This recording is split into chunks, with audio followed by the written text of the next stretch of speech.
Bienvenue dans cette troisième et dernière conférence du S3 sur la question de l'espace habité, de comment habiter, ce que vous posez maintenant depuis plusieurs semaines.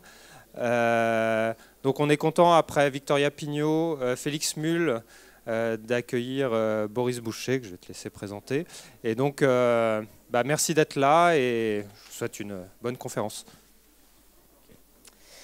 Oui, donc on accueille Boris Boucher, donc, qui est un architecte, enseignant à l'école d'architecture de Clermont-Ferrand.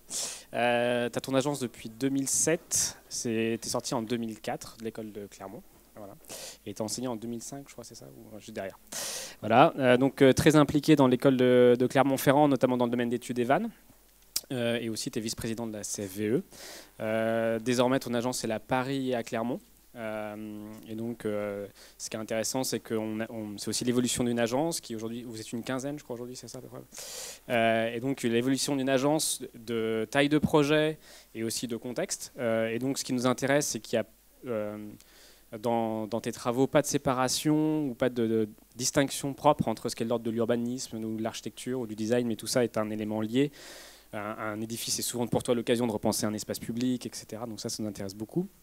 Ce qui nous intéresse beaucoup, évidemment, que tu t'intéresses au logement, à la fois en termes de typologie et de méthodes constructives depuis longtemps, notamment avec des questions de géo et biosourcées. Et donc on est heureux de pouvoir discuter de ça, et aussi de discuter finalement des nouvelles architectoniques en lien avec ça, notamment des ordres mixtes. Donc on verra des images qui pourront nous évoquer ces choses-là. Et c'est surtout en tout cas les différences d'échelle et les comptes de contexte entre rural, petite échelle, grande échelle, urbain, etc. Et même si ces distinctions parfois sont critiquées. Et voilà, donc on est très heureux de t'accueillir et on t'écoute avec plaisir.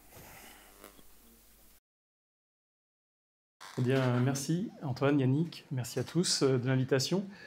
Alors, je n'ai pas regardé la date, mais je suis venu faire une conférence il y a quelques années, pas si longtemps, 2-3 ans. Là. Donc du coup, j'ai juste regardé les projets que j'avais montrés à l'époque, même si j'imagine vous n'étiez pas là, puisque vous êtes en S3, majoritairement. J'ai quand même essayé de vous montrer d'autres projets. Voilà. Et puis bon, le thème était un peu différent. Donc cette conférence, elle s'inscrit pour moi dans un cycle de conférences qui est le troisième de mon agence, qui s'appelle Éthique des transformations logiques de réparation. Alors j'ai quand même, vous verrez si vous avez regardé celle que j'ai faite avant Noël à Nancy, elle est un peu différente. Voilà, j'ai un peu adapté notamment à la demande et au thème de votre semestre, qui est le thème de l'habité, donc d'après ce que j'ai compris. Voilà, je ne veux pas dire grand-chose sur la présentation de l'agence, puisque Antoine l'a bien présenté. Si ce n'est que, effectivement, j'ai commencé à travailler dans un territoire. Après, donc, je suis diplômé de l'école de Clermont, et après avoir travaillé quelques années à Paris dans l'agence Aubras architecte, donc plutôt sur des projets urbains.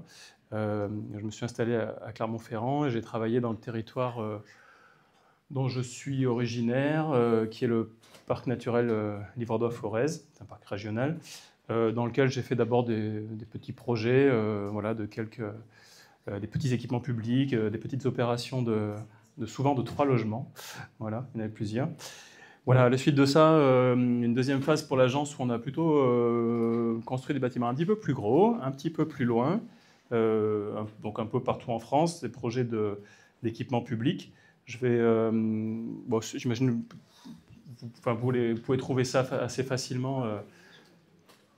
Vous pouvez trouver ça assez facilement dans les revues, donc je ne voulais pas trop parler de ça. Et puis ça se trouve aussi dans pas mal d'autres conférences si ça vous intéresse. Voilà, donc ce n'est pas de ces projets dont je vais parler. Bien sûr, si ça vous intéresse, je serai à votre disposition pour en parler, mais j'ai plutôt effectivement parler de projets de logement, ou en tout cas autour du thème de l'habité. Voilà. Et puis, toujours quand même en essayant de... Ça va ? Oui, ça va, on voit à peu près. Ouais. Toujours en essayant de parler donc de ce qui constitue donc, en ce moment le cycle de conférence et on va dire l'essentiel de nos réflexions, qui donc autour de l'éthique de transformation, c'est-à-dire, j'y reviendrai plus en détail, mais l'idée selon laquelle notre métier s'est transformé de manière très forte, on va dire depuis une quinzaine d'années, et va continuer de se transformer. Et donc vous serez particulièrement impactés par ce sujet. De quoi je parle, c'est évidemment le fait qu'on a de plus en plus de sujets liés aux transformations de situations existantes. Enfin, bon, ça fait longtemps que les architectes, globalement, s'appuient sur l'idée que le site, le lieu sont des données d'entrée importantes et fondamentales pour faire des projets. Mais là, c'est vrai que depuis quelques années, on a quand même une transformation des sujets assez forte. Je pourrais donner 1000 exemples de ça, mais je vais en prendre un tout simple qui vous concerne peut-être plus directement. Dans le domaine d'études d'Evan, c'est le master dans lequel j'enseigne, on a des sujets qui sont assez ouverts autour de thématiques un peu générales. Antoine connaît bien, pour avoir enseigné aussi. Et en gros, on prend des territoires qui sont des territoires en général entre villes et campagnes. Et les sujets sont assez libres, donc les étudiants en gros choisissent finalement, vous voyez, leur site de projet, et leur programme. Et on va dire qu'il y a à peine plus de 10 ans, on avait 100% de projets choisis par les étudiants qui étaient des bâtiments neufs. Il y a depuis 4-5 ans, je pense l'année dernière par exemple, je pense qu'il n'y avait qu'un seul projet sur une trentaine d'étudiants en master, leur diplôme, qui était un projet purement neuf. Et l'année d'avant, il n'y en avait aucun, l'année encore avant, aucun. Voilà, c'est-à-dire que l'ensemble des projets développés par les étudiants, qu'ils choisissent eux-mêmes, en fait, sont des projets de transformation. Alors, ça peut être des transformations avec des extensions, peu importe, mais globalement, le sujet est celui-là. Donc ça veut dire que ça change plein de choses en réalité pour nous les enseignants, pour vous les étudiants, et puis surtout, on va dire pour nous les architectes urbanistes, puisque évidemment, ça bouleverse tout un tas de trucs. Voilà, ça bouleverse la notion de patrimoine, ça bouleverse la notion de la valeur du patrimoine, et donc ça bouleverse aussi les esthétiques. Voilà. Il y aurait plein de choses à dire. On a travaillé à Clermont sur une exposition qui parle de ça notamment. Voilà, si ça vous intéresse de creuser. Mais bon, c'est un peu de ça dont je vais parler aujourd'hui quand même. En introduction, je vais vous montrer un certain nombre de projets. J'en ai un peu trop mis, donc je pense qu'au bout d'un moment, vous allez en avoir marre, j'arrêterai. Mais on verra. Voilà, le premier projet dont je voulais vous parler, c'est un projet qui est pas sur lequel on travaille en ce moment, qui est un projet assez récent à l'agence. Ça date de l'année dernière.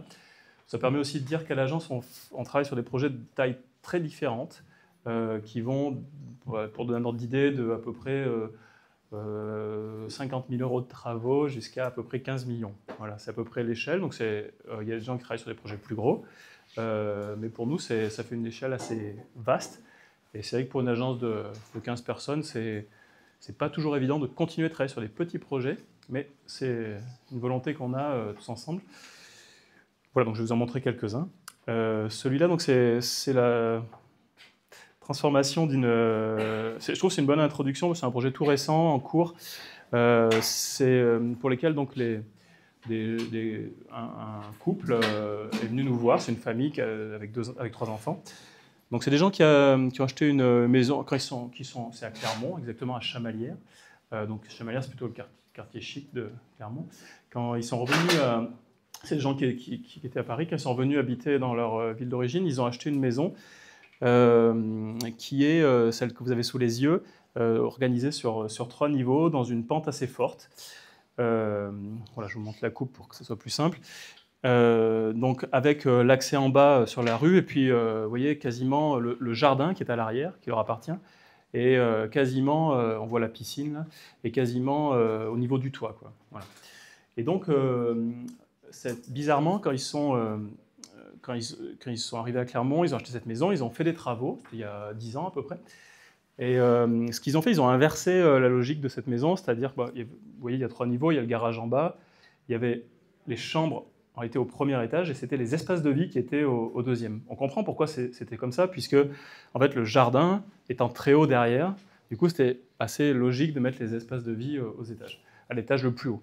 Ce qui explique que, par exemple, sur la façade, vous voyez, il y a un balcon qui n'est pas en dessous, et tout un tas d'autres trucs. En fait, pour une raison un peu étrange, qu'ils ont reconnu eux-mêmes comme étant étrange, ils ont inversé au moment quand ils ont fait les travaux en arrivant. C'est-à-dire, en fait, ils ont repassé les chambres à l'étage et le salon au premier. Ils se sont dit, l'explication qu'ils m'en ont donnée, c'était de dire, on trouvait bizarre que les chambres soient sous le salon. Vous voyez, bon, c'est une explication comme une autre.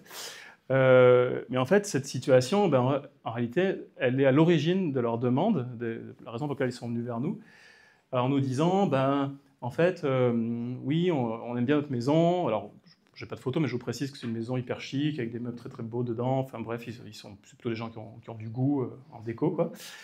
Mais bon, on trouve qu'on vit un peu trop près de la rue et un peu trop loin du jardin. Bah oui, tu m'étonnes, c'est-à-dire, vu que vous avez exactement fait ce qu'il fallait pas faire, ça crée cette situation-là, quoi. Alors du coup, on se retrouve, vous voyez, nous, dans une situation qui est vraiment une situation de réparation, quoi. C'est-à-dire que vous êtes finalement face à des gens qui reconnaissent qu'il y a un truc qui ne va pas, en discutant, qui le comprennent très bien, mais qui ont fait des travaux assez importants il y a 10 ans, quoi. Alors, quand bien même ils ont les moyens ou quelques moyens pour le faire, ces moyens sont quand même limités et grévés par les investissements qu'ils ont fait juste avant. Et donc, on se retrouve à se dire, bah, il vaudrait mieux revenir à l'état initial, mais revenir à l'état initial, c'est-à-dire mettre des salons, là il y a des chambres, et mettre des chambres, il y a un salon dans une maison où chaque chose est plutôt, où chaque mètre carré est plutôt assez cher, ben, vous voyez, pose plein de questions, au moins sur le plan économique, évidemment, puis encore plus sur le plan environnemental, bien sûr. Voilà, donc du coup, on a fait tout un tas d'hypothèses. Voilà, on est arrivé à une solution de creuser une cour à l'arrière pour être à niveau. Alors, on avait fait différents scénarios. On avait fait des scénarios assez poussés, hein, chiffrés, d'inversion complète, donc des chambres et du séjour. Mais bon, voilà, finalement, aussi bien pour des raisons économiques que pour des raisons presque symboliques, en réalité, pour eux, de ne pas tout changer, quoi. On a plutôt retenu, c'est le scénario qu'on va développer, un scénario où finalement on laisse les espaces de vie là où ils étaient, mais on va creuser à l'arrière une sorte de cour, vous voyez, dans une situation très profonde. Et donc finalement tout notre travail, c'est de réparer finalement une situation qu'on reconnaît, y compris nous-mêmes, enfin les architectes et le client, comme imparfaite, du fait du choix qui a été fait quelques années avant. Et en fait, voilà, on verra ce que ça donne, hein, ce projet, on n'en est qu'au début. Mais je voulais vous montrer ça en premier, parce qu'en réalité, on voit bien qu'on hérite de plus en plus de situations comme ça, où on peut dire plein de choses, hein, mais la manière d'habiter est un peu cassée, quoi. Ouais, donc, je dis ça en introduction pour dire ce que je veux dire par réparer. Voilà. Alors, je vais essayer de vous montrer aussi des projets de nature sur les territoires assez variés et puis pour des échelles aussi assez variées. Le deuxième qui complète l'introduction, c'est un concours qu'on a perdu l'année dernière pour Paris Habitat qui était dans rue Bonnier dans le 14e avec, vous voyez, une parcelle qui est assez singulière puisque c'est une parcelle qui était un peu, on peut le dire, mal fichue. Voilà, c'est-à-dire une parcelle dont la façade, évidemment la façade en plus mieux orientée, le plan est bien orienté, était grévée sur, vous voyez, la façade de la parcelle était grévée sur ses 2/3 par un bâtiment existant, voilà, qui est en plus assez haut, je vous montrerai après. Et donc il s'agissait de construire quand même 14 logements dans une situation où, vous voyez, on avait un bâtiment, voilà, qui ici à R+2 devant la parcelle. Étant entendu par ailleurs que l'arrière, évidemment, on avait beaucoup de difficultés à construire autrement qu'à l'alignement.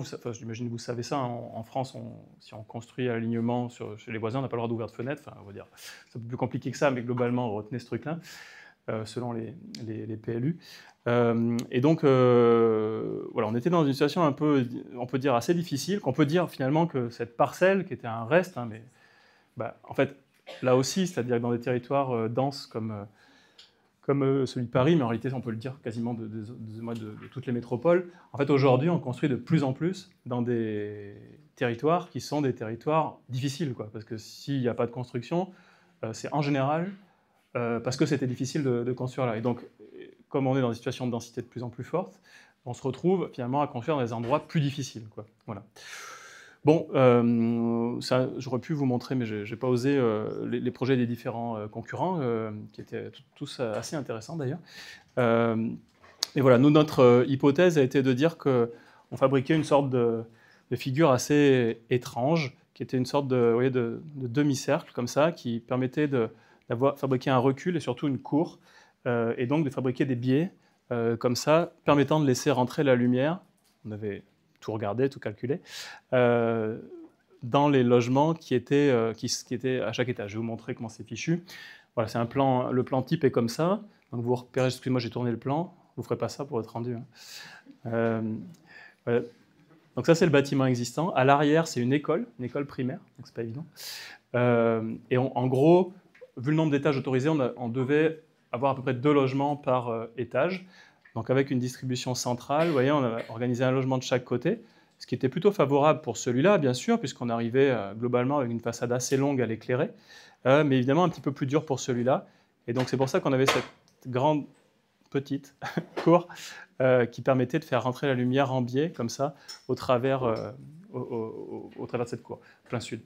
Voilà. Et donc, vous voyez comment sont organisés les logements. Du coup, ils sont organisés sur cette idée de vue diagonale, autour d'une sorte d'axe comme ça, vous voyez, qui est un axe diagonal, entre ce qui constitue ici une sorte de loggia.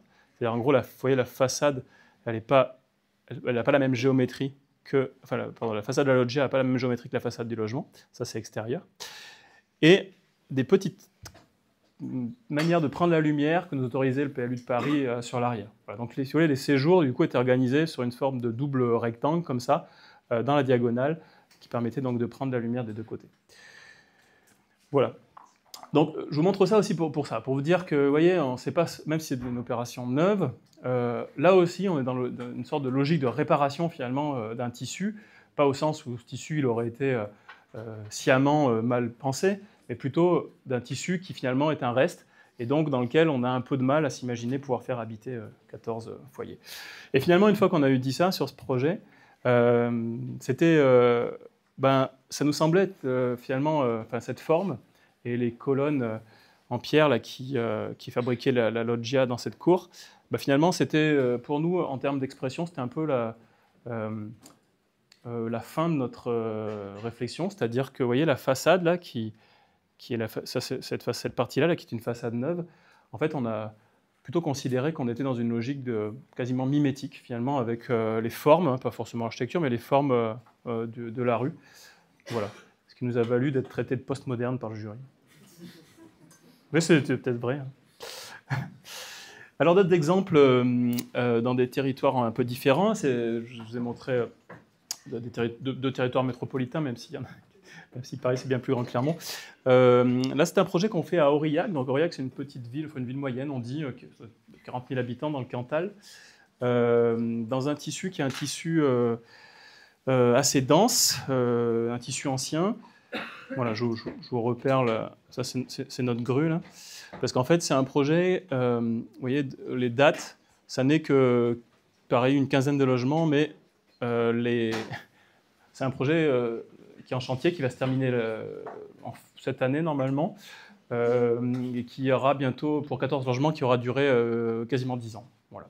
Donc c'est, pour vous rendre compte, c'est pas très courant, quoi. C'est-à-dire en général, on dit plutôt qu'on fait, je sais pas, 1 an d'études, 18 mois de chantier, quoi. Voilà. Bon, là c'était un petit peu plus long. C'est un projet évidemment, la raison pour laquelle ça a duré longtemps, c'est que c'est un projet très difficile. Pour tout un tas de raisons, que j'en décrirai certaines. Voilà, mais la situation est celle-ci, c'est-à-dire c'est une situation de centre-ville ancien, avec un ensemble de bâtis, voilà, qui sont ceux-là exactement, qui sont des bâtis qui ont été construits du XVIIe au XIXe siècle.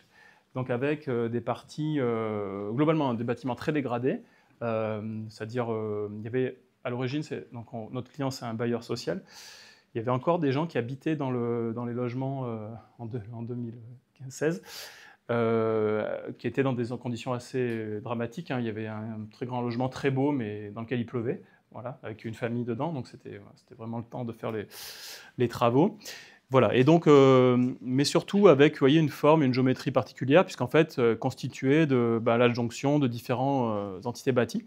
À l'origine du projet, il y avait également cette partie-là, sur lequel on a travaillé pendant presque 2 ans, avec l'hypothèse qu'elle serait rachetée, puis finalement elle ne l'a pas été. Et donc on nous a dit un jour, finalement, vous allez faire 100, quoi. Voilà. Pour info, c'était un bâtiment qui devait être détruit, par ailleurs. Donc vous imaginez que du coup, la cour qui était prévue à l'arrière, du coup il y a un bâtiment maintenant. Voilà, ça nous a demandé quelques adaptations. Mais bon, ce que je voulais vous dire, c'est pas ça. Pour vous repérer, donc, vous voyez, on est dans un tissu assez dense. En tout cas, même si les bâtiments ne sont pas très hauts, on va dire que, par contre, ils sont assez serrés les uns avec les autres. Et ils donnent globalement sur une place, globalement au sud. Donc la chance de ce projet, c'était qu'il y avait un ensemble d'appentis construits à cet endroit-là qu'on a pu démolir pour recréer un jardin sur une façade qui est voilà, globalement bien orientée. Mais finalement, notre travail, c'est-à-dire, on voit bien que sur cette partie-là, sur un bâtiment bien construit, même si c'est un mauvais état, assez étroit, on avait, bien qu'on ait dû renoncer aux vues qu'on se pensait prendre sur l'arrière, on avait globalement la chance d'avoir du recul et ce jardin sur le devant qui donc, voilà, nous permettait d'installer le logement dans des situations favorables. Mais évidemment, c'était beaucoup plus dur sur la partie arrière, puisque là, on est à la fois mal orienté, vous voyez, très très serré dans une rue étroite, sur cette rue-là et cette rue-là. Et donc là, on voyait bien qu'on avait le plus grand, on a eu le plus grand mal à éclairer. Donc le choix qu'on a fait, en fait, c'est de renoncer à une partie des mètres carrés qui étaient prévus à l'origine, dans le programme comme étant réhabilités pour faire du logement. Et donc, en fait, on a évidé une des anciennes habitations. Donc, ça veut dire quoi, évider? C'est-à-dire qu'on a démoli les planchers, en gros, et gardé les murs, et qu'on a installé une grande verrière en toiture, de manière, en fait, à créer une sorte de, je ne sais pas comment on peut l'appeler, un patio, une cour, une véranda collective, qui nous permet, en fait, de faire rentrer la lumière et donc à la fois de faire entrer la lumière et d'organiser les logements autour de cette cour-là, dans un des endroits mal orientés où on n'avait pas de lumière, quoi. Voilà. Alors, je vous le montre, désolé, c'est un peu flou, je vous le montre où il est en plan, vous voyez, ça reste, donc là, ça c'est le jardin que je vous ai montré, et puis là, c'est ce patio, cette cour, finalement, qui permet d'éclairer les logements. Voilà. Bon, on comprendra peut-être mieux comme ça. Donc, sur les 4 niveaux, en fait, ça nous permet effectivement, il n'y a pas de logement au rez-de-chaussée, mais il y a des logements sur les 3 niveaux du dessus. Voilà, ça nous permet à la fois d'éclairer, d'avoir une partie commune, c'est-à-dire un espace extérieur commun qui touche la salle commune de l'opération, et ça permet aussi d'avoir des sortes de coursives, voilà, qui distribuent les logements. Voilà ce que ça donne. Donc, vous voyez, c'est vraiment l'idée d'évider cette partie-là pour venir reconstruire. Et ce qui est intéressant d'un point de vue climatique, c'est que Aurillac, c'est un endroit où il fait plutôt pas très chaud l'hiver. Au départ, c'était ouvert, on n'avait pas de verrière. Finalement, en discutant avec le maître d'ouvrage, on est arrivé à fermer cet endroit-là. Mais c'est un espace finalement qui est un espace tempéré, c'est-à-dire il n'est pas chauffé. Les façades sont isolées, vous voyez, à l'intérieur, entre les logements et spatiaux. Mais il est à l'abri de la pluie, quoi. Voilà, même si on peut ouvrir la verrière l'été. Et donc ça permet finalement à ces logements qui étaient dans une situation pas très favorable, finalement dans une situation pas mal, hein, puisqu'ils ont des grandes fenêtres sur la rue, même si c'est une rue qui est plutôt étroite, et puis d'avoir la vue sur la coursive. Voilà, et finalement, comme les murs étaient en très très mauvais état à l'intérieur, et qu'il était prévu de les démolir pour partie, prévu de les démolir pendant le chantier, on les a démolis en plus grande partie que ce qu'on avait imaginé. Ils ont été remplacés on a pu les remplacer par moment par des murs ossature-bois. Voilà. Donc on est en chantier, hein, on devrait terminer d'ici le milieu de l'année. Et finalement, on s'aperçoit que ce qui était à l'origine de ces bâtiments, vous voyez, construits sur plus de 2 siècles, finalement se poursuit aujourd'hui dans une logique, on peut dire, de collage technique, hein, c'est-à-dire que les techniques mises en œuvre pour conserver certains planchers, quand on pouvait, à l'inverse, quand on ne pouvait pas, qu'il fallait les reconstruire, on a utilisé différentes techniques, hein, c'est-à-dire aussi bien parfois des murs en béton, mais comme on n'avait pas toujours l'argent pour le faire, on a aussi reconstruit des murs tout simplement en parpaing. Enfin bref, comme on le fait en fait régulièrement dans n'importe quelle réhabilitation. Voilà, et des murs ossature bois pour les parties du patio qui étaient neuves. Donc voilà, finalement, ce qui est intéressant et aussi une des discussions, on peut dire une des luttes, mais cordiales, qu'on a eues avec notre maître d'ouvrage et avec les ABF successifs sur 10 ans. Les ABF, c'est les architectes des bâtiments de France, puisqu'il y a une partie des ouvrages qui sont protégés. En fait, tout notre travail a été de faire en sorte qu'on puisse traduire cet état de collage des différentes époques, y compris l'époque de notre chantier qui dure déjà 4 ans, avec plein de problèmes que je vous épargne. En fait, on a essayé de garder cet état de fait-là, alors qu'en réalité, pour un bâtiment de ce type-là, avec reconnu une sorte de valeur patrimoniale, en fait, aussi bien pour l'ABF que pour le maître d'ouvrage, l'idée était plutôt finalement de tout recouvrir, c'est-à-dire de recouvrir de placo à l'intérieur des logements et de recouvrir d'un enduit à la chaux pour l'ABF sur les façades intérieures. Voilà, donc nous, on a essayé d'écrire plus exactement l'inverse, quoi, c'est-à-dire de conserver un maximum de trucs comme ça, donc que parfois les maîtres d'ouvrage de l'entreprise trouvent très beau ou parfois trouvent très moche. Mais finalement, c'est pas très important. Enfin, nous, ce qui était important pour nous, c'est de pouvoir conserver cet univers finalement de collage technique. Je dis technique parce que finalement, on peut dire que c'est des choix esthétiques, hein, mais c'est avant tout des mixités techniques qui permettent de transformer un bâtiment en très très mauvais état dans un chantier compliqué. Juste pour vous donner un exemple, on a un bâtiment qui s'est effondré pendant le chantier. Enfin, on a percé une grande fenêtre au rez-de-chaussée. En fait, tous les lits de pierre sont descendus de 50 cm.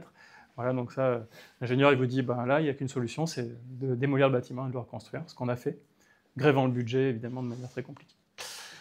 Voilà, bon, j'espère pouvoir vous montrer quelques images terminées dans quelques mois. Voilà, donc vous voyez aussi que, troisième exemple pour dire que finalement, dans des situations comme ça de forte densité, il faut comprendre que c'est des bâtiments qui étaient toujours habités, hein, je vous l'ai dit, mais mal habités, ou en tout cas mal habités au sens de en tout cas mal rénovés, et donc on est clairement dans des logiques de réparation, c'est-à-dire étant entendu qu'on n'a pas l'argent pour faire tout ce qu'il faudrait faire si on était dans une idée complètement idéale de cette situation, et que donc l'idée de ce projet, c'est d'exploiter finalement un creux qui ne coûte rien, parce que ce n'est pas la valeur des bâtiments en tant que tels, hein, des bâtiments en mauvais état, souvent qui ont été donnés ou vendus pour des sommes assez modiques.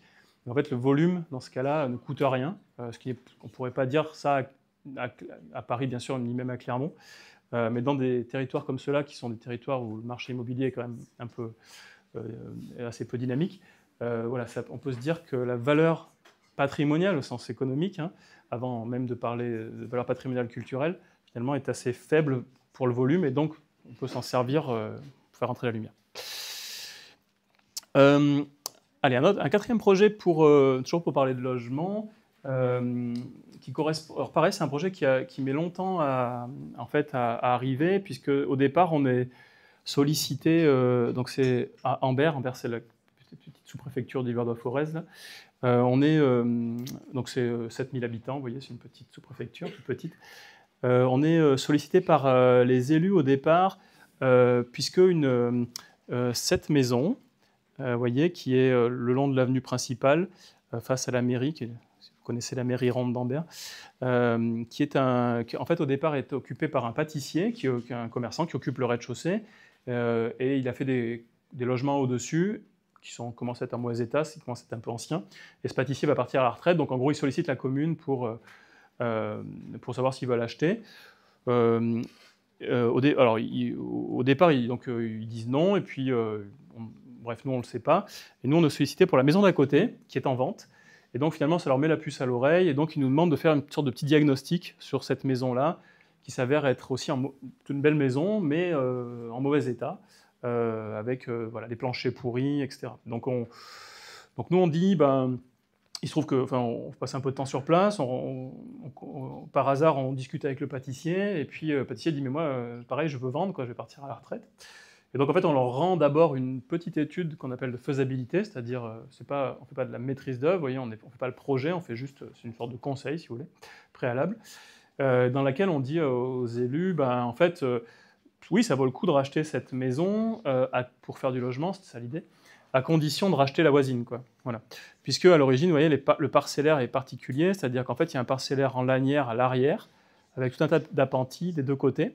Ça, c'est la parcelle de la pâtisserie, et ça, c'est la parcelle de la maison, de l'autre maison. Et surtout qu'on est dans une situation assez favorable, puisqu'en fait, on donne, vous voyez, ces parcelles-là, elles donnent au sud, enfin au sud-est, quoi, sur le petit jardin public du village, quoi. Voilà, donc on leur dit, ça vaut le coup d'acheter à condition d'avoir les deux, parce que si vous avez les deux, du coup, vous pouvez regrouper les deux fonciers, là, qui sont très étroits, inconstructibles, mais tout d'un coup, si on les regroupe, ils sont suffisamment larges pour être constructibles.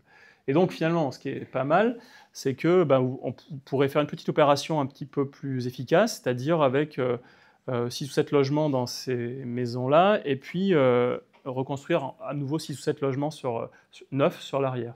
Voilà, et donc, bon, finalement, on n'en entend plus parler, puis quelques années après, en fait, on est rappelé parce qu'ils ont finalement acheté les maisons, puis les ont revendues à un bailleur social qui fait le projet sur la base de cette faisabilité. Vous voyez, c'est vraiment le genre de truc, vous faites une étude, et puis vous n'entendez plus parler, puis 4-5 ans après, on vous rappelle pour vous dire, tiens, finalement, on va faire quelque chose. Voilà, donc on a mené le projet. C'est du logement social à la campagne, donc c'est-à-dire des budgets extrêmement réduits. Ce qu'on appelait à l'époque en zone 3, hein, c'est-à-dire des endroits où il y a à la fois besoin de logement social, mais beaucoup moins besoin qu'ailleurs, donc où les bailleurs n'investissent pas beaucoup. Et donc on a travaillé sur une architecture on a installé un ascenseur entre les deux maisons, puisqu'il n'y avait aucun logement social avec ascenseur sur cette partie-là, et puis construit des bâtiments neufs à l'arrière. Pareil, on est à l'époque dans un secteur protégé, où il y a un plan de sauvegarde lié à l'église, et donc on a travaillé sur des architectures finalement à l'arrière assez analogues, on peut dire finalement assez découpées, en relation avec l'ABF. On a réussi à faire une chose qui n'était pas évidente pour l'ABF, c'était de faire des percements sur les berges. Les berges, je veux dire, c'est un pignon aveugle, qui pourtant donnait plein sud sur le logement, mais voilà, c'est toujours difficile de transformer les bâtis.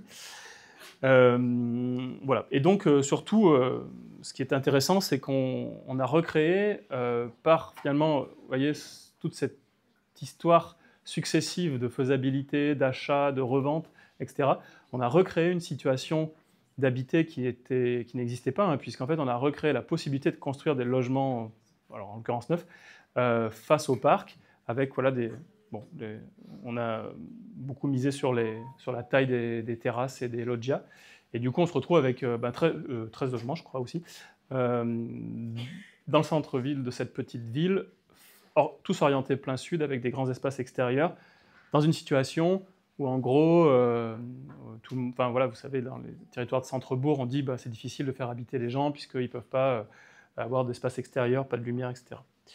Voilà.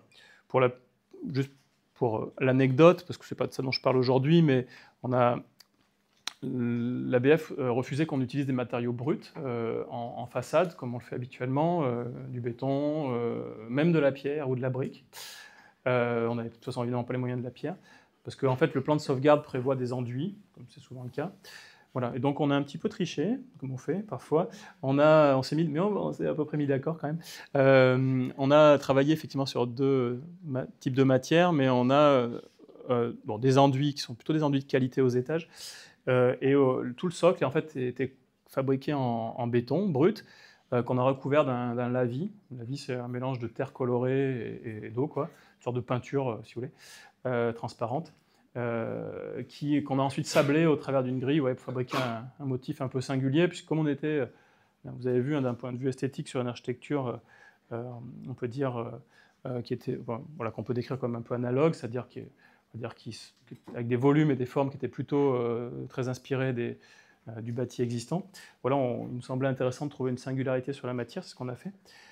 Voilà. Et donc, vous voyez, quand vous dites la vie, un ABF, ça, c'est un truc qui résonne bien dans sa tête. Voilà. En fait, c'était juste du béton teinté, quoi. Alors, voilà. Là, je vous ai montré plutôt des petits projets. Je vais rechanger à nouveau d'échelle et aussi pour vous parler d'un autre thème, qui est un thème assez important en ce moment quand on construit du logement en France, j'imagine partout dans le monde, mais en tout cas, parce que j'en connais en France. qui est un des thèmes, donc le thème de la matière et notamment et de la consommation de carbone. Vous savez qu'en France, depuis 2005, on a une réglementation thermique, c'est-à-dire en gros l'obligation qui est faite aux constructeurs de respecter des seuils qui au départ étaient des seuils plutôt de performance thermique, en gros d'isolation des constructions, et qui, voilà, de plus en plus tend vers une question de consommation de carbone. Alors je vous dis tout de suite que pour l'instant, la réglementation thermique, elle a toutes les portes de sortie qui permettent de continuer de faire des trucs vraiment très carbonés. Voilà. Mais on va dire qu'il y a aussi tout un tas de dispositifs qui permettent en tout cas de réfléchir à l'utilisation à la limitation de la consommation de carbone dans la construction neuve. Vous voyez en gros comment on fait pour utiliser moins de béton et de métal. Donc ça, c'est un thème très très important, hein, c'est-à-dire, si je le dis, je ne sais pas comment on pourrait le dire de plein de manières, je l'ai dit déjà une fois, je pourrais le dire autrement, pendant la plaquette de communication des collectivités pendant quelques années, c'était de faire des écoquartiers. Quand tout le monde a fait son petit écoquartier plus ou moins éco, plus ou moins quartier, finalement les collectivités ont dit qu'est-ce qu'on peut faire, ils ont demandé à leurs techniciens qu'est-ce qu'on peut faire pour être vraiment quand même meilleur que les voisins. Et du coup, le thème de la consommation de carbone et donc des matières est devenu prédominant. Alors je le dis de manière sarcastique, vous comprenez que c'est quand même important et que c'est pas parce que des fois on a l'impression que c'est perçu par les élus comme un objet de communication que c'est pas une chose importante. D'ailleurs, c'est bien là-dessus qu'on travaille. Voilà, et donc on travaille sur différents typs de projets de ce type-là. On a construit pas mal de projets de logements en bois d'abord. On construit en ce moment avec Damien Afanasieff un projet en pierre massive à côté de Paris. Mais là, vous avez sous les yeux quelques images de logements qui sont construits à partir de terre crue. Voilà, alors vous en avez 3 sous les yeux, je vais simplement en parler d'un, qui est celui qui est le plus avancé. C'est un projet qu'on construit dans une ZAC qui est à côté de Toulouse, à Cornebarieux. C'est une ZAC qui a été pensée par Bruno Fortier, Aubras et Michel Desvignes, et qui est une ZAC... vous savez, le dispositif de la ZAC en France, il est parfois critiqué, il n'est pas toujours évident. Moi, je vous invite à aller visiter celle-là. C'est un lieu qui est assez intéressant, je trouve assez maîtrisé, en tout cas, dans le rapport entre les ambitions de départ et les résultats. Et c'est une ZAC qui touche un peu à sa fin, je veux dire, au sens où, vous savez, quand on construit un quartier, ça prend plutôt 20 ans que 2 ans. Et donc là, on est sur les derniers lots, donc nous, on construit un des derniers lots. Et c'est une ZAC qui est organisée, c'est ce lot-là, vous voyez, on est au bout, et c'est une ZAC qui est organisée autour de l'idée d'un parc central, c'est une sorte qui est construit un peu le long d'un talweg, hein, c'est-à-dire il y a des pentes globalement de 2 côtés, un peu plus de ce côté-là. Et donc finalement, vous voyez, l'ensemble des lots, en gros, ils sont toujours dans un rapport c'est le truc d'Aubras, dans un rapport un peu fractal au paysage, c'est-à-dire qu'il y a à la fois des petits paysages dans les parcelles, et puis il donne sur un grand paysage qui lui-même donne sur un plus grand paysage, quoi. Voilà. Il se trouve que voilà, notre fiche de lot, c'est celle-ci. Après, à ce moment-là, c'est Bruno Fortier qui travaille dessus et qui nous dit, qui me dit, écoute, de toute façon, les fiches de lot, maintenant c'est vieux, fais ce que tu veux, ça sera pas mal. Et donc, il nous a envoyé la fiche, il nous a dit qu'on ne devait pas nécessairement la respecter. Je ne sais pas si vous savez ça, mais quand vous travaillez dans un quartier, souvent vous avez un urbaniste qui a fabriqué une longue réflexion sur la manière d'habiter ce quartier et qui du coup fabrique tout un tas de documents, dont une sorte, on va dire, des documents qui sont des documents de projet bien sûr, mais aussi des documents réglementaires. Et puis souvent ça se traduit, l'échange entre l'urbaniste et l'architecte, pour simplifier, il se traduit par une fiche de lot qui est en fait un ensemble de règles ou éventuellement d'orientation pour le projet. La seule chose qui était importante pour l'aménageur, donc le maître d'ouvrage du quartier et pour l'urbaniste, architecte, c'était par contre d'avoir une variété entre des typologies de maisons individuelles et du collectif. Voilà. On peut dire intermédiaire. Et il se trouve qu'on construisait, quand on arrivait, nous, se terminait l'opération, ou était en train de se terminer l'opération voisine, qui est celle de Raphaël Gabrion, qui est une opération très très belle, où il a, donc celle qu'on aperçoit là, au fond là-bas, en fait, où il a un plan masse qui est un plan de masse un peu avec comme des gants, comme un gant comme ça, c'est-à-dire où en gros, il y a tout le paysage de la forêt sur les côtés au-dessus qui rentre dans l'opération. Voilà, c'est très réussi, même si lui il trouve que les détails ne sont pas parfaits. Si vous allez voir, vous verrez, c'est très réussi. Et donc, on voulait finalement reprendre ce thème comment on faisait pour faire rentrer la forêt au plus près de l'opération. Voilà, et donc on a travaillé sur un plan assez singulier, un plan masse assez singulier, qui est un plan en damier, le noir étant, vous avez compris, les parties bâties, finalement dans lequel, même s'il y a des variations géométriques comme vous le voyez, dans lequel on n'identifie pas très clairement ce qui est de l'ordre de la maison individuelle en bande, de l'intermédiaire et du collectif, quoi. Voilà, c'est-à-dire qu'en gros on a des cases, et là-dedans, il y a des parties de stationnement couvert, des parties d'habitation, de maisons, de collectifs et d'intermédiaires. Et évidemment, l'intérêt, même si c'est, on peut dire, assez dispendieux d'un point de vue du nombre de façades, ça permet évidemment d'avoir, dans chaque situation de logement, d'avoir un maximum de façades et de rapport à des espaces plantés, quoi. Voilà. Et c'est donc aussi une manière de faire entrer la forêt au plus profond. Voilà, et donc avec ensuite en élévation ou en coupe des formes qui sont plutôt des formes de continuité, vous voyez, autour de cette idée de variation de toiture, un coup dans un sens, un coup dans un autre. Voilà, ça donne un plan où on a une grande typologie, une grande variété de typologies de logements, entre individuel, collectif et intermédiaire, puisqu'on a des modèles par exemple des T5 qui sont des maisons à patio, vous voyez, on voit le patio ici, on l'a 2 fois, et puis on a beaucoup de duplex, une grande variété à la fois en plan et en coupe, mais je vous montrerai tout à l'heure. Et puis sur le plan climatique, voilà, Toulouse, vous imaginez que c'est un climat qui est un climat, enfin vous savez plutôt que c'est un climat qui est un climat évidemment assez chaud l'été, en tout cas enfin, continental. Et puis, donc, c'était, au moment où on a travaillé là-dessus, c'était bon, je veux dire, c'est très présent encore aujourd'hui, bien sûr, mais c'était voilà, la question de la chaleur l'été était devenue quelque chose de prépondérant. Et voilà, donc on a travaillé sur ça c'était le schéma du concours, hein, donc c'est très ancien, je ne sais pas, peut-être 10 ans.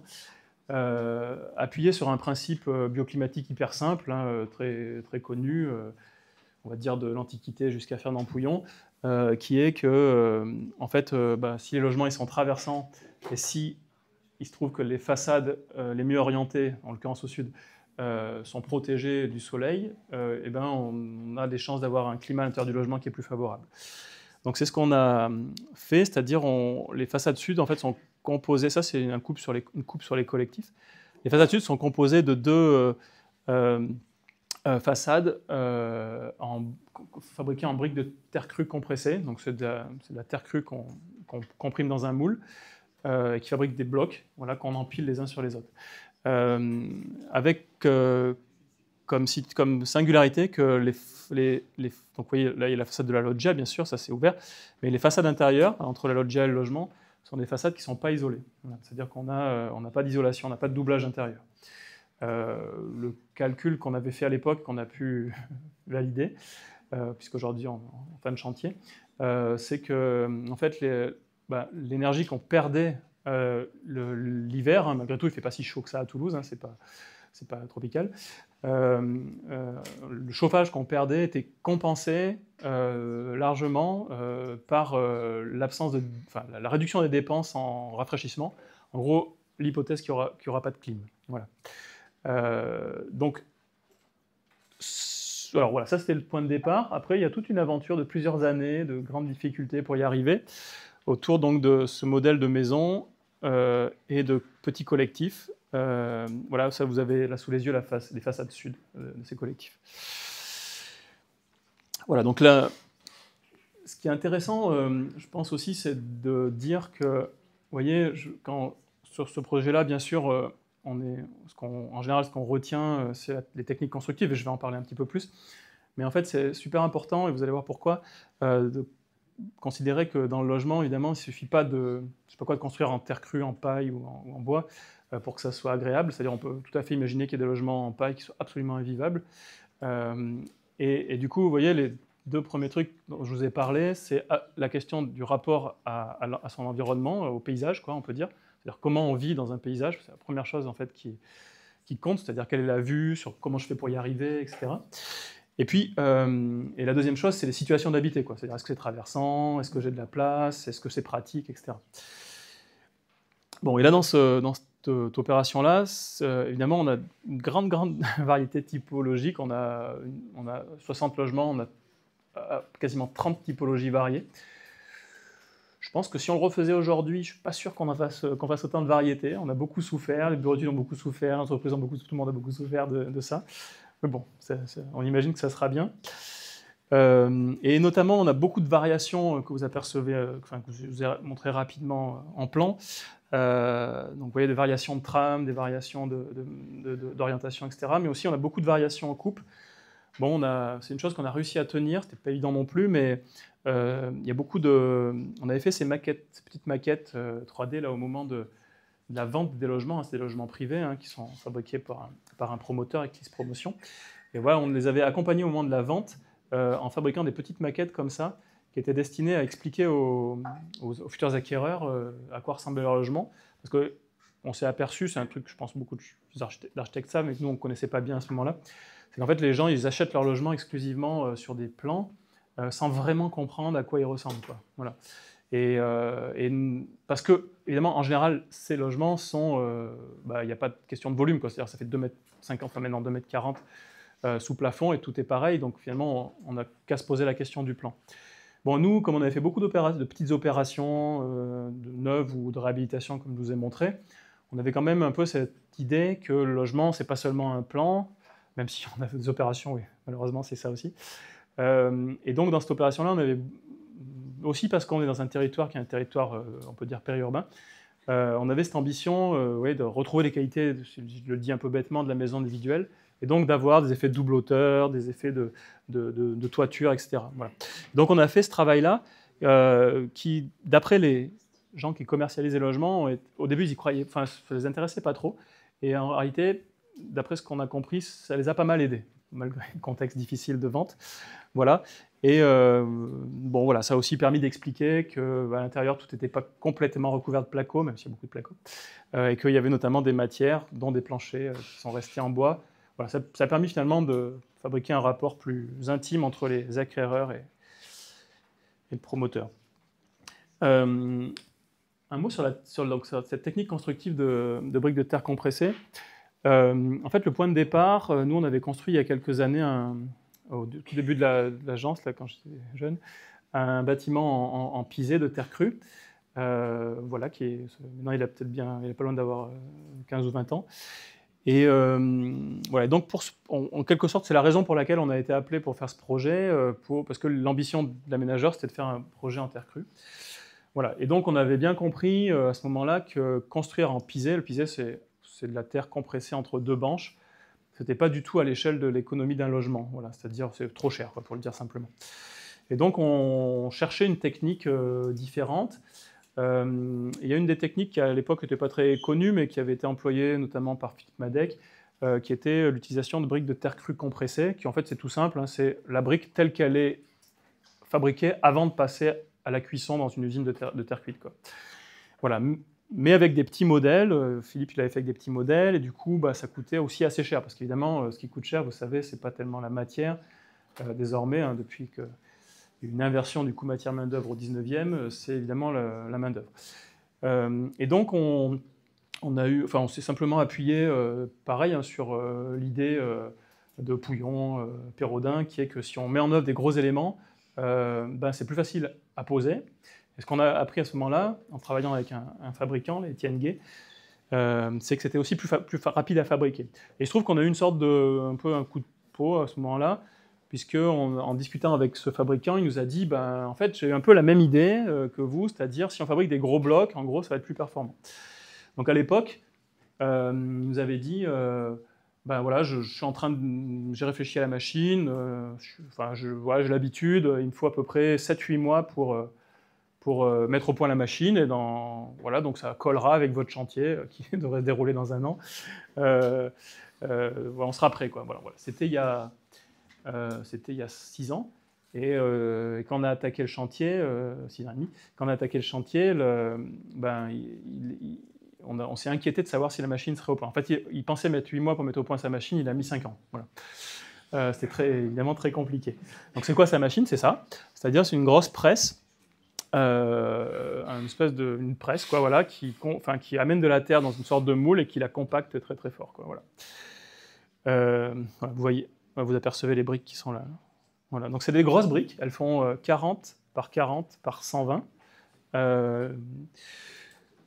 Voilà, et donc on a réussi à les avoir juste avant le démarrage du chantier.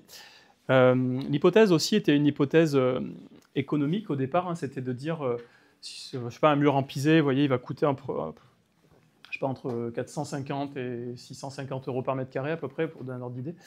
Et notre hypothèse de départ, c'était de dire, on avait dit avec le fabricant, que ces briques fournies et posées, elles coûteraient 160 € par mètre carré. Donc vous voyez, on va dire à peu près le prix d'un mur en béton de base, quoi.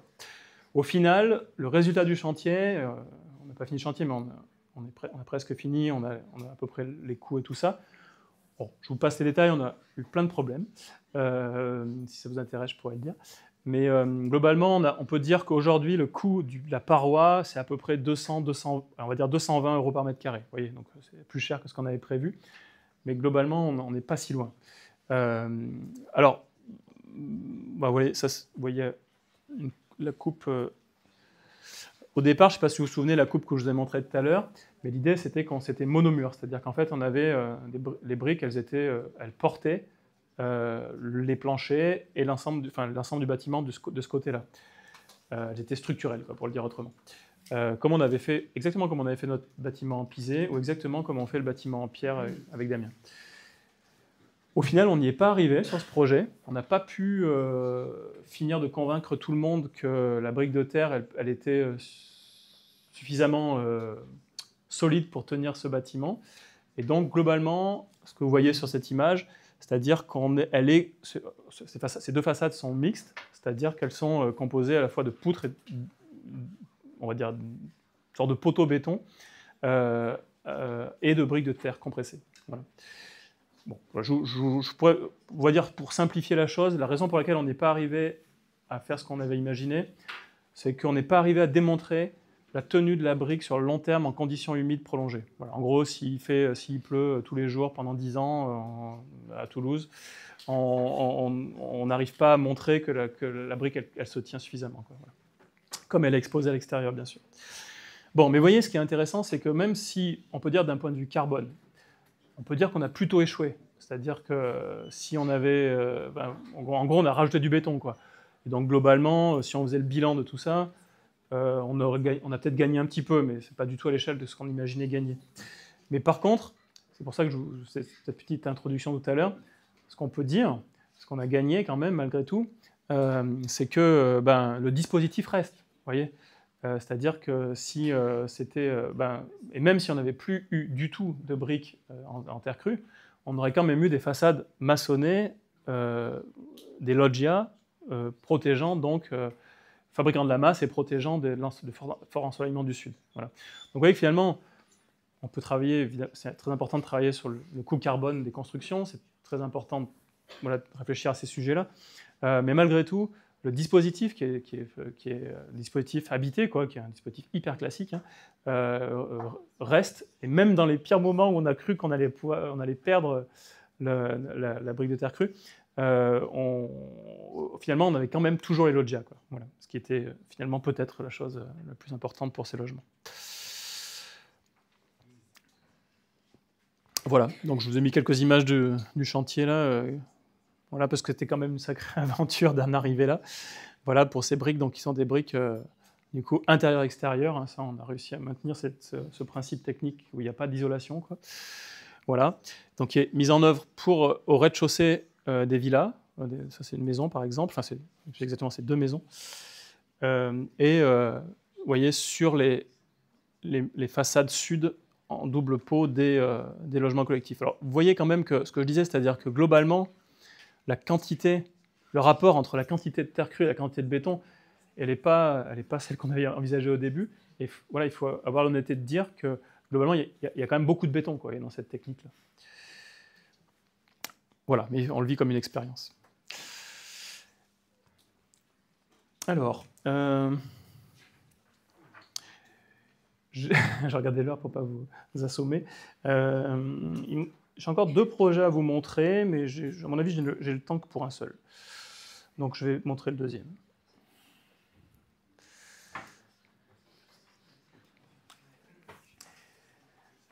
Le projet que je vous ai fait rater, c'est un projet de transformation d'un presbytère dans un tout petit village en plein milieu de la campagne en gîte.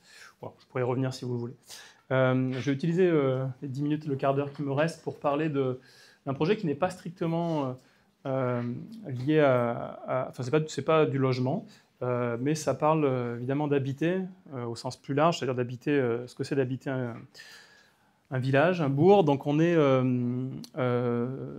le village c'est Ploza, il est installé dans le grand paysage de la vallée de l'Allier, qui est une grande vallée nord-sud là que vous apercevez voilà, sur cette photo aérienne.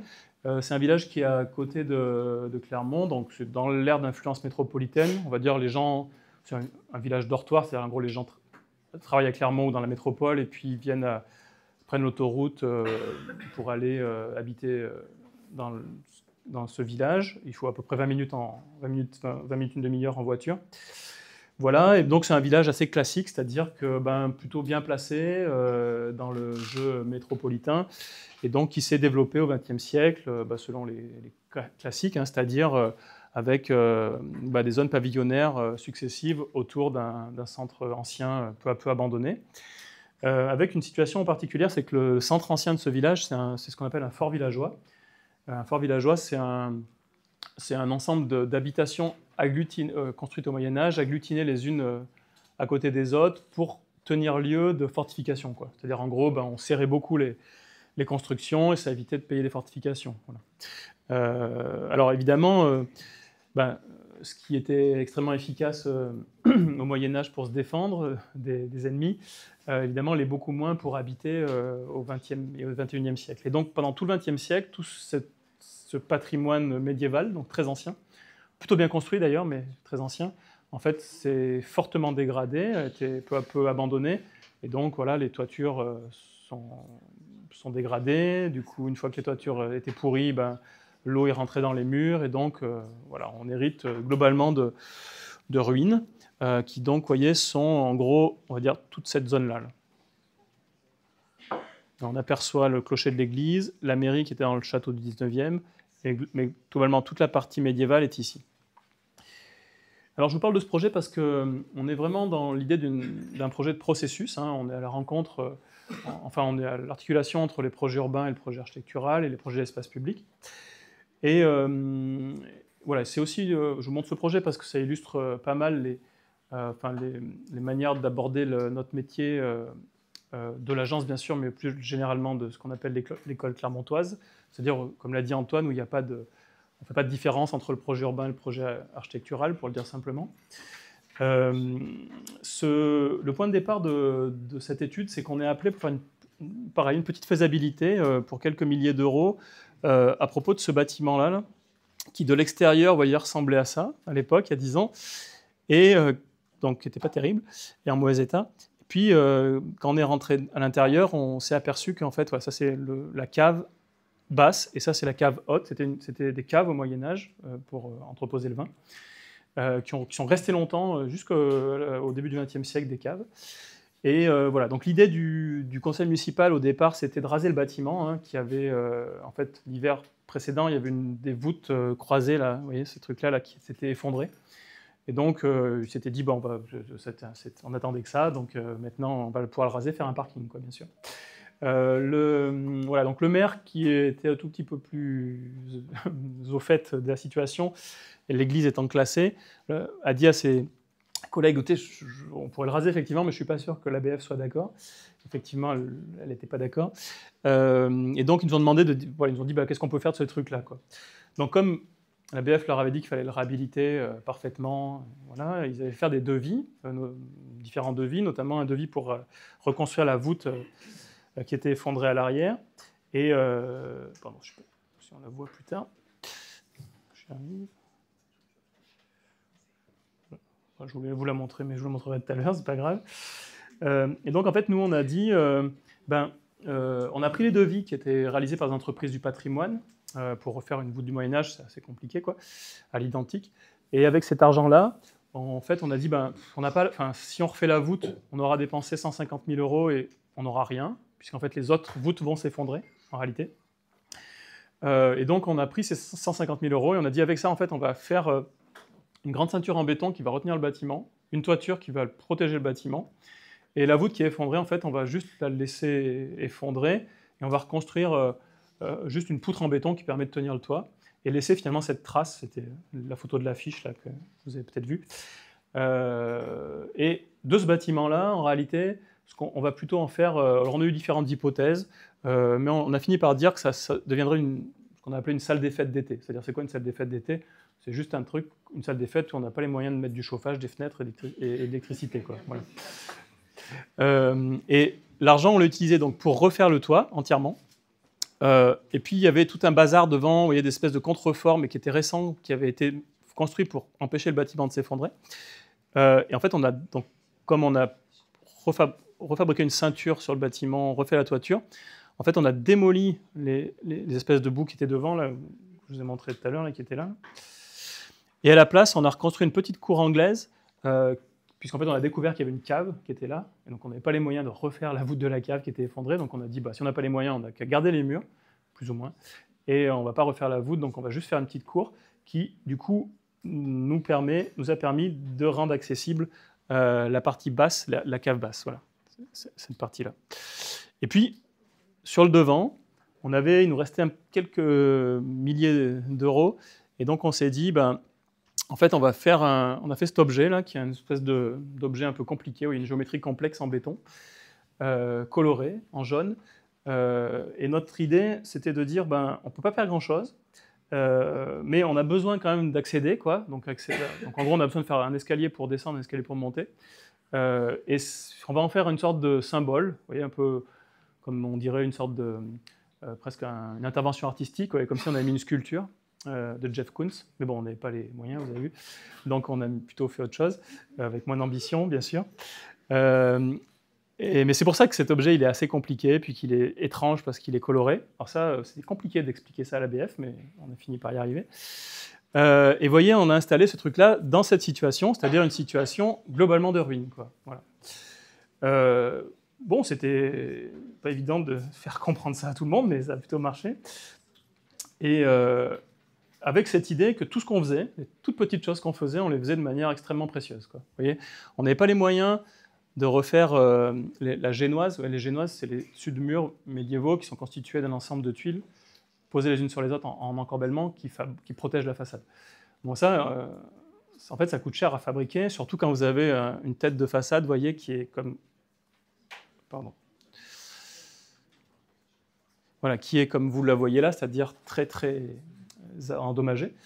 Donc, ce qu'on a fait, c'est qu'on a plutôt fait en bois, qui est beaucoup moins cher, c'est-à-dire on a simplement coupé en biais un chevron qu'on a tourné, et ça fabrique ce motif, qui est un motif finalement, une sorte de motif de génoise, vous voyez, réinterprété, mais sans avoir l'argent pour refaire la tête de mur.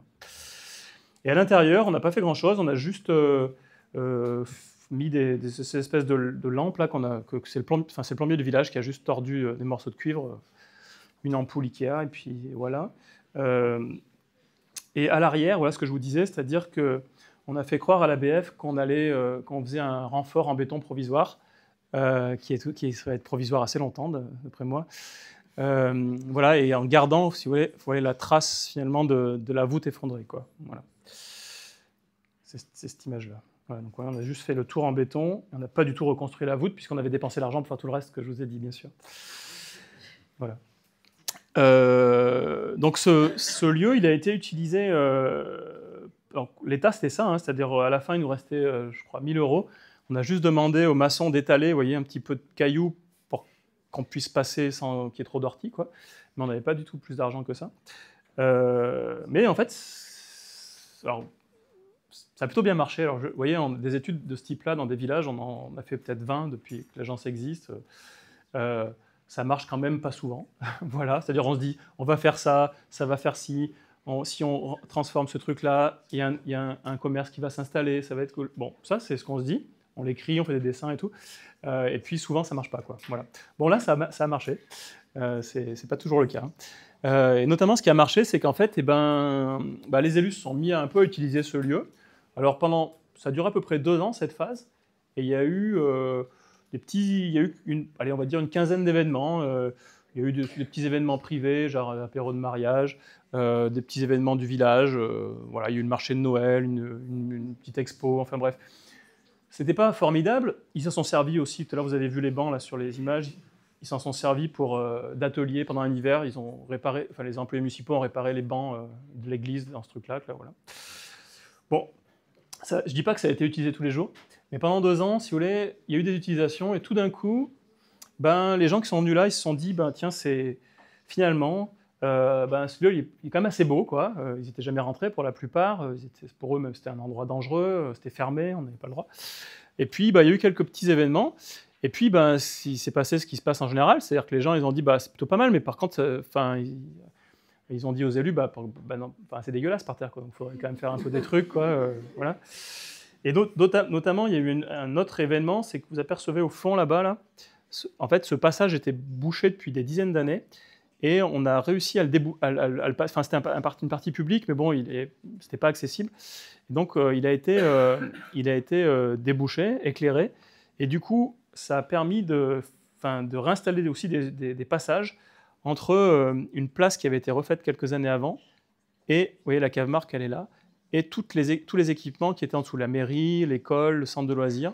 Voilà, donc finalement, ce truc-là, tout simple, en fait, a reconnecté la ville haute à la ville basse, enfin le village haut, le village bas, et ça a réinstallé des usages, c'est-à-dire des gens qui sont passés, et des gens qui se sont mis du coup à râler, que la poussette roulait pas bien, qu'il fallait faire quelque chose, etc.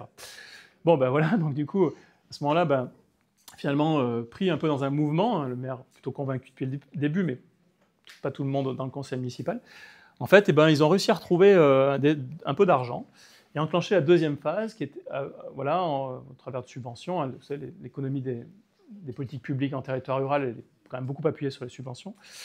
Et donc, ils nous ont demandé de réfléchir à l'aménagement de cette place, cette petite placette, mais aussi, ils nous avaient mis dans le cahier des charges de refaire les toitures des bâtiments B, C et D, le A, c'est celui dont je vous ai déjà parlé, qu'ils avaient et qui étaient en mauvais état, quoi. Voilà. Bon, nous, on a dit, OK pour refaire les toitures, mais faire des toitures pour faire des toitures, ça sert à rien. Et donc, on a dit, en fait, l'argent que vous avez prévu, il y avait beaucoup d'argent prévu sur la place. Vous savez pourquoi? Parce que, en fait, l'ABF avait dit, vous arrêtez avec vos conneries de béton et vous mettez un vrai budget pour faire cette place. Voilà. Et donc, il y avait je crois, 250 000 euros, je ne sais plus, de budget pour une petite place. Ce qu'en fait, c'était beaucoup. Enfin, je veux dire, on aurait pu faire tout en pierre, quoi, voilà. Mais comme on n'écoute pas, on a dit, en fait, on va prendre, en gros, une grosse moitié pour faire la place, mais on va pas la faire en pierre, on va la faire en béton coloré, et on va garder le reste de l'argent pour faire autre chose. C'est-à-dire, pour faire quoi? Pour réparer un bâtiment qui était le bâtiment que je vous ai montré tout à l'heure, qui est le bâtiment D. Voilà, donc on a quand même fait la place, on s'est appliqué, on a fait des trucs chouettes, même l'appel d'offres était favorable, on a même pu mettre un petit peu de pierre pour faire plaisir. Voilà. Je vous passe les détails parce qu'il est tard, mais on a fait utiliser des pierres qui étaient des pierres qui avaient été conservées suite à la démolition d'un pont quelques années auparavant. On a pu réinstaller une fontaine dans une situation qui ne plaît pas trop à l'ABF, mais je pourrais vous expliquer pourquoi. Voilà. Et surtout, on a travaillé sur cette forme assez singulière qu'on aperçoit ici, qui ces 2 espèces de pentagones qui en fait permettent d'intégrer des rampes PMR sans qu'elles se voient comme le nœud au milieu de la figure, quoi. Voilà. Mais je ne traîne pas trop là-dessus. Et donc, avec l'argent qui nous restait, donc c'était, je crois, dans mon souvenir au départ, 70 000 euros, on a dit, on va réparer ce bâtiment. Voilà, donc ça c'était ambitieux, on peut dire. Voilà. Vous voyez l'état dans lequel il se trouvait, mais tous les bâtiments sont... Enfin ça c'était plutôt celui qui est dans le meilleur état en réalité dans le fort villageois. Avec cette idée qui était de dire... on fait bien des... Enfin vous voyez, on avait... Je sens que c'est la fin, hein, c'est ça? J'arrive, je finis. Avec cette idée qui était de dire... en fait, vous voyez, le titre du projet, c'est Reconquête. Ah, désolé, on ne savait pas à l'époque. Des ruines du fort villageois. Et c'est vraiment cette idée qu'en réalité, c'était un lieu qui était abandonné, coupé, aussi bien sur le plan physique que sur le plan symbolique. Et du coup, l'idée, c'est de pouvoir, par un certain nombre d'actions, revenir habiter dans ces lieux-là. Et donc, la première, ça a été la cave là, que je vous ai montrée, puis la place. Et là, la troisième étape, c'était d'aller au cœur des ruines, dans un endroit où vraiment c'était très très compliqué. Et on a dit, il existe bien, vous voyez, des gîtes touristiques, comment on dit, insolites, où vous allez dans une roulotte, dans une cabane dans un arbre et tout ça. Et nous, on a dit, on va faire une cabane, pas dans un arbre, mais dans une ruine. Voilà, c'était ça le truc à la con. Voilà, et donc c'est ça qu'on a fait, c'est-à-dire qu'on s'est servi... allez, je vous passe les détails. Je vous montre juste les images de fin. C'était toute une aventure très compliquée. Voilà, mais globalement, à la fin, voilà, on a réussi à faire ça, c'est-à-dire construire avec un petit peu, on a retrouvé un petit bout de subvention par-ci, par-là. On a réussi à fabriquer, voilà, juste simplement une espèce de renfort en béton, là, qui est cette espèce de croix, sur laquelle on a posé une cabane, très chic, pour le coup. C'est-à-dire, on n'a pas beaucoup d'argent, mais on a mis tout l'argent là-dedans. Une structure métallique, un verre très très cher, et tout ça, qui est en fait l'endroit où il y a le lit, quoi, tout simplement, qui est caché derrière ce truc-là. Voilà. Bon, et puis, il y a eu encore 2 étapes dans ce projet-là, les plus récentes, qui sont l'installation d'une brasserie dans la cave, finalement. Ça, c'était super aussi, parce qu'en fait, c'était l'occasion, justement, d'aller au bout de l'idée qu'on avait. Au départ, on voulait mettre un restaurant, en se disant, on fait des travaux, et puis ça va attirer quelqu'un. Finalement, ça attire plutôt une brasserie artisanale. Et puis, et d'ailleurs, un autre bâtiment a été occupé par un commerce, aujourd'hui. Et puis voilà, pareil, je ne vous raconterai pas les détails, mais il y a 2 ans, on a fait une autre étape du projet qui est tout le parvis de l'église, voilà, qui a été construit, cette fois-ci avec un budget plus important, tout en pierre. Voilà. Voilà. Et là, on vient à nouveau d'être retenu pour refaire l'étape suivante du projet, qui est en fait la transformation... je vous montre, qui est la transformation en fait de tout l'espace qui est derrière là, voilà, où les élus ont acheté toutes les parcelles et les ruines qui sont là. Voilà, donc voilà, simplement pour dire que c'est un projet qui évidemment va se continuer encore longtemps. Allez, en conclusion, si vous voulez bien, simplement une petite...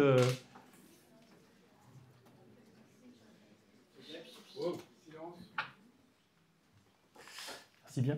Une petite ouverture, c'est que on a fait un travail à l'occasion d'une expo là, qui était montée par l'école d'architecture de Clermont, mais qui devrait circuler bientôt pas à Lyon et bientôt pas à Paris, à la maison de l'Archi, aux maisons de l'Archi.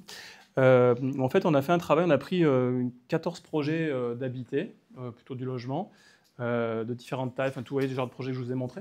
Et on a refait des coupes qui sont appelées coupes climatiques. Vous en avez vu quelques-unes passer là, ce soir. C'est un travail a posteriori qu'on a fait donc, du coup, sur voilà, ce que ça donne en gros depuis 15 ans, ce que ça veut dire habiter dans les situations qui sont les nôtres en France, variées, de territoires de campagne, périurbain ou de centre-ville. Et finalement d'essayer de repérer quelles étaient les continuités thématiques, techniques, etc. Voilà. Bon, je pense que ça vaut le coup de... Peut-être vous aurez l'occasion de voir l'expo, mais globalement, si ça vous intéresse, il y a un texte qui a été écrit, que j'ai écrit là-dessus.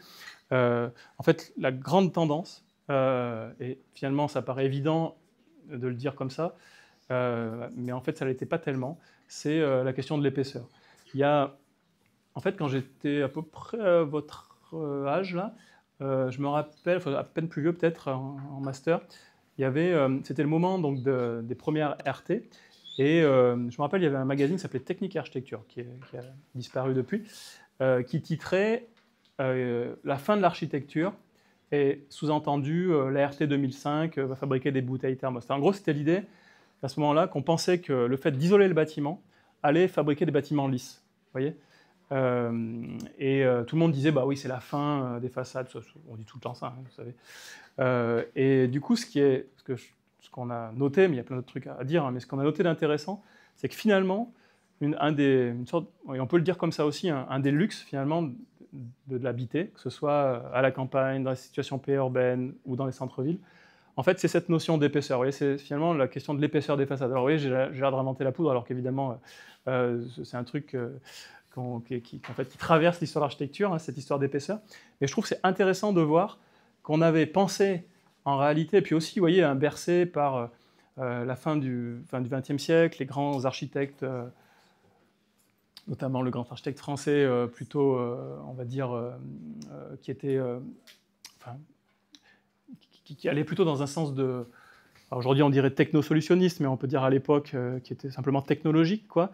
L'idée que finalement, l'avenir de l'architecture, c'était plutôt l'avenir de matières parfaitement performantes, peu épaisses, c'est-à-dire, vous voyez, comme si on était arrivé à trouver, comme dans un vaisseau spatial, une sorte de paroi vitrée.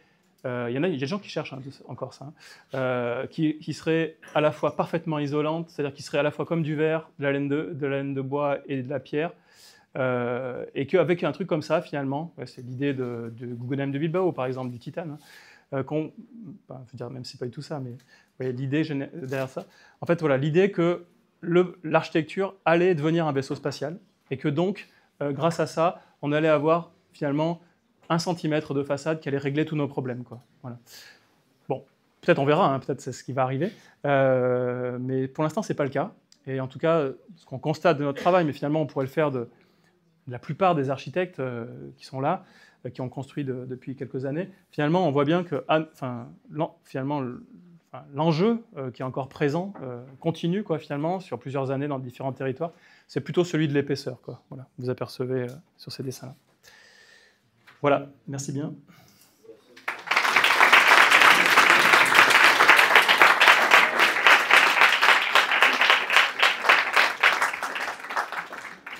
Merci Boris. Donc après le médecin de campagne, il y a quand même un pirate de campagne qui aussi existe, parce que j'ai l'impression que c'est quand même du piratage et de la révolte, donc c'est quand même un combat, même si tu montes parfois des petits projets, on voit que c'est des grandes luttes. Est-ce qu'il y a des questions dans la salle ? Juste, c'est le projet de Plosa là, qui m'a fait penser à ça. Est-ce que vous réclamez de références, enfin je pense en toute modestie au Castelvecchio de Carlos Carpa par exemple. Est-ce que c'est des choses qui vous ont inspiré, ou est-ce que vous diriez que c'est beaucoup trop précieux, entre guillemets, par rapport à cette question de l'artisanat comme référence plausible? Enfin, c'est une question que je me pose. C'est vrai que l'affiliation, pour moi, mais peut-être pour l'école clermontoise au sens large, c'est d'abord Genius Loci. Donc, ouais, je pense, peut-être pour les étudiants, vous voyez, je ne sais pas si vous voyez ce que c'est cette théorie de Guédon, qui est que, en gros, le lieu porterait en lui tous les ferments du futur projet. Et puis, évidemment, le régionalisme critique, hein, qui est décrit par Kenneth Frampton dans la conclusion, les ouvertures du bouquin le XXe siècle, une histoire critique, donc qui dit en gros, après la modernité, c'est l'idée que en gros il y aura une sorte de catalogue, on renonce pas à l'idée qu'il y a un catalogue des architectures régionales, mais simplement dans une idée que ce catalogue il est mondial. Voilà, et ça donne, vous voyez, Hudson qui emploie des formes japonaises pour reconstruire au Danemark, etc. Donc ça, oui, c'est sûr. Et puis, c'est vrai que, évidemment, il y a aussi tout ce goût pour finalement l'application, on peut dire la facture des choses, le détail, qu'on retrouve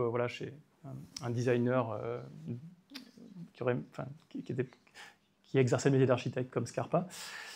Voilà, et puis c'est vrai que plus récemment, c'était un peu l'objet du précédent cycle de conférences qui s'appelait Inévidence, l'idée que finalement les postmodernes, alors que vraiment ma filiation, mon école de pensée, elle n'est vraiment pas de là, mais que les postmodernes, ils disaient quand même pas mal de trucs intéressants, quoi. Voilà, notamment dans, vous voyez, ces trucs où on se dit que le projet, il semble évident, qu'il faudrait le faire comme ci ou comme ça, et qu'en fait, on voit bien que c'est exactement l'inverse, quoi. Voilà, qu'il y a plein de contradictions et de complexités. Donc oui, on peut dire ça. Bonsoir. Déjà, merci beaucoup pour cette conférence.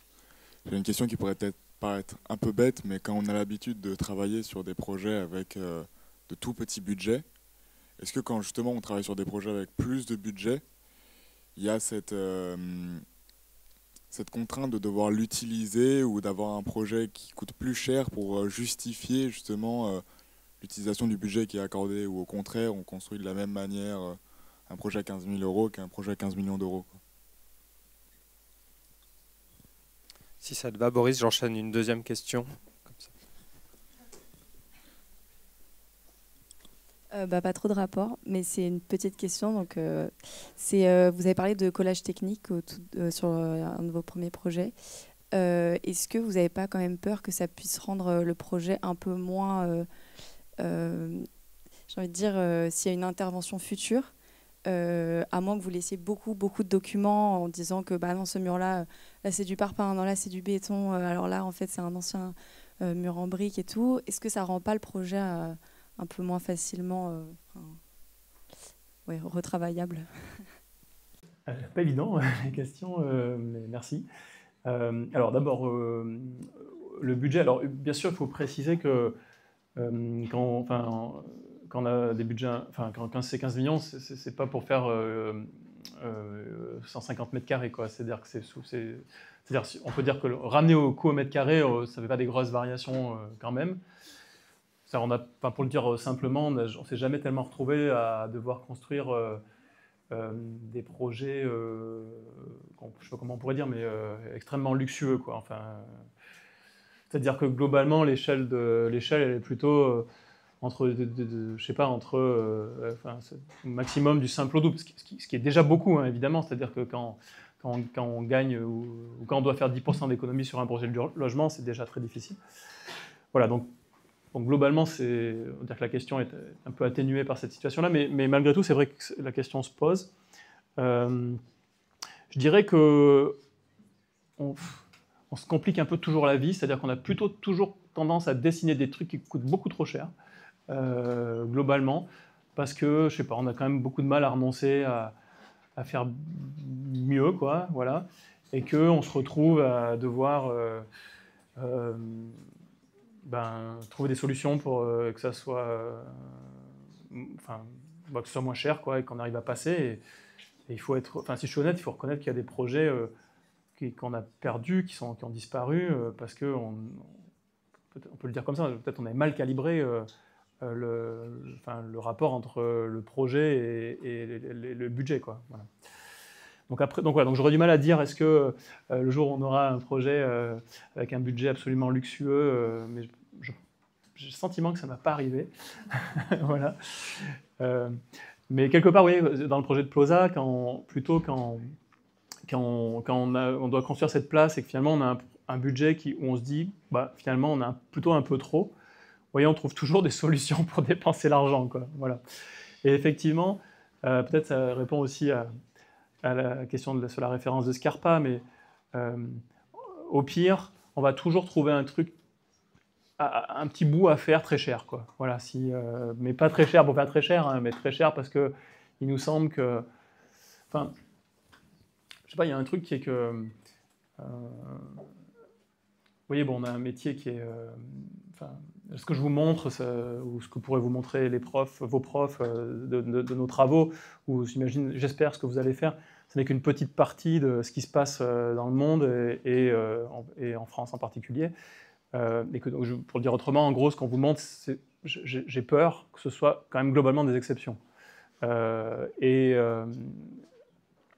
si on se bat pour que ce ne soit pas le cas, mais voilà. Et finalement, il y a je me dis qu'il y a une forme de luxe à avoir un architecte, quoi. Voilà, je trouve qu'il y a une forme de luxe incroyable à ce qu'il y ait des architectes pour faire du logement social, ce qui est de moins en moins le cas, enfin en tout cas, c'est parfois pas mal remis en cause.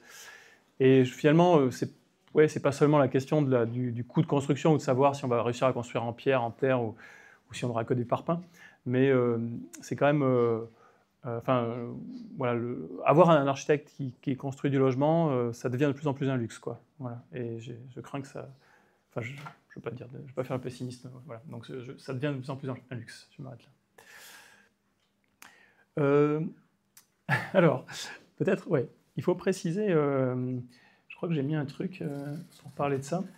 En fait, le point de départ de cette réflexion sur le collage technique, mais je crois que c'est la première fois que j'utilise ce mot, mais j'y ai pensé tout à l'heure, elle vient de ce projet. C'est un vieux projet de l'agence où on avait été on nous avait demandé de réparer une ferme dans un tout petit village pour faire du logement social. Et au départ, on avait le choix de raser le bâtiment, qui est en très très mauvais état, ou de le réparer. Et notre idée au départ, c'était de faire un bâtiment neuf, parce qu'à l'époque, c'était cool de faire des bâtiments neufs pour les jeunes architectes comme nous. Et puis, on s'est aperçu qu'on n'avait pas les moyens, tout ça. Bon, je vous passe les détails, mais en fait, à ce moment-là, c'est pareil, ça parle aussi des questions d'inévidence et des questions de postmodernité. En fait, on peut dire que notre univers intellectuel, mon univers, allez, je vais dire, c'était d'utiliser au maximum des matériaux naturels. De dire tout ce qu'on fait, ça sera en bois, parce que c'est cool dans les livres de la forêt de faire du bois, ou éventuellement en pierre, dans le pire des cas en terre crue. Voilà. Et en fait, en faisant ce projet-là, qui était en très très mauvais état, en travaillant, c'est un projet qui était très long malgré sa petite taille, on a commencé par faire ce travail qui était un travail de relevé, presque archéologique, des façades des bâtiments qui étaient aussi un ensemble de collages, de bâtiments construits successivement, de fermes et d'habitations pour les paysans, et avec une grande variété de percements. Et puis, dans ces percements, il y avait des percements de différentes époques. Il y en a qui étaient en pierre de taille, d'autres qui étaient avec des arcs en briques, d'autres plus récents avec des poutres, des linteaux en métal, et d'autres en bois, etc. Et notamment, il y en avait beaucoup qui étaient en bois, des lindages en bois, qui étaient pourris.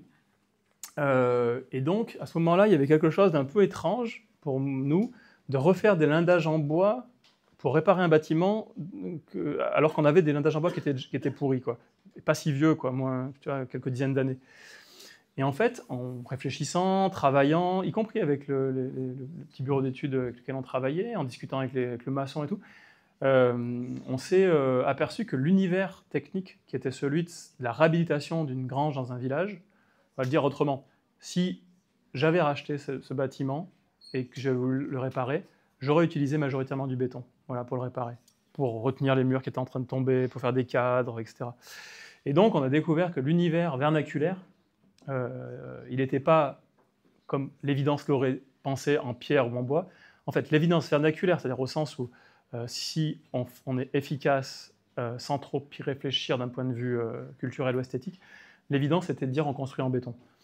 Et donc, c'est ça qu'on a fait, c'est-à-dire qu'en fait, on a littéralement pris un petit maçon qui a mis une petite centrale à béton de Foren sur place. Il est arrivé avec un tas de planches, littéralement avec un tas de planches, et on a fabriqué ces cadres, et donc c'est ce dessin-là, voilà, ces dessins-là, l'encyclopédie des cadres, qui en fait a fabriqué l'univers technique.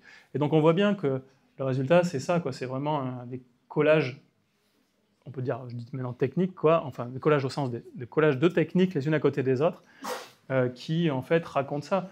On pourrait le dire de plein de manières, mais je vais le dire d'une manière toute simple sur ce projet. Jusqu'à l'appel d'offres, les élus ont voulu qu'on enduise les bétons. Et en fait, à l'appel d'offres, on avait 40 000 € pour enduire les bétons, renduire toutes les façades, refaire toutes les pierres, tous les joints et tout ça, ou payer des meubles à l'intérieur. On a réussi à les convaincre que c'était mieux de payer les meubles à l'intérieur du logement pour les 3 logements pour 40 000 €. Donc vous voyez, voilà pourquoi je dis que c'est je parle d'univers technique, quoi, de collage technique, parce qu'en fait, ça vient avant tout d'une situation très pragmatique, qui est qu'on on va coller des techniques les unes à côté des autres. Est-ce que c'est facile pour répondre à votre question, est-ce que ça va être facile pour ceux qui viennent après? Je dirais que je m'en fous un peu. Voir si je suis honnête, non, c'est pas que je m'en fous, mais c'est que de toute façon, on n'est qu'un petit moment du projet, et donc l'ambition qui consisterait à dire qu'on récupère tout ce qui se passe avant et qu'on va fabriquer quelque chose qui permettra à tous ceux d'après de faire un truc formidable grâce à nous, me semble pas très possible, quoi. Voilà, et donc, effectivement, s'il y a une leçon de cette sujet de collage technique, c'est plutôt que, oui, l'univers dans lequel on évolue, l'univers économique dans lequel on évolue, l'univers environnemental dans lequel on évolue désormais, c'est un univers qui est plutôt un univers de collage. Parce qu'on n'a pas les moyens de refaire des enduits, parce qu'il n'y a pas de raison finalement de les faire. Et il faut bien reconnaître que ça fabrique une esthétique. Voilà, on peut même dire une mode si vous voulez. Vous avez noté que ce truc-là, il est assez différent de la vision du patrimoine qu'on avait, je sais pas, il y a encore 20 ans, quoi. Je sais pas, on peut dire que ce truc-là, par exemple, c'est pas très Charte de Venise. Voilà. Cette idée qu'on fabrique, vous voyez que finalement il y aurait une sorte d'inévidence entre les différents éléments et que on viendrait simplement s'inscrire dans une succession et qu'on ne choisirait pas une époque qui prédominerait sur les autres. Bon, voilà, c'est un truc. Mais ce n'est pas un choix, vous voyez, en rupture, au sens où il faudrait qu'il y ait une rupture. C'est plus un déplacement de la valeur des patrimoines. C'est-à-dire, ouais, ce bâtiment, c'est un bâtiment, il se trouve qu'il y a eu de la chance parce qu'il a été racheté par une collectivité un peu par hasard, mais en réalité, des bâtiments comme ça, dans les campagnes françaises, il y en a des centaines qui tombent chaque jour.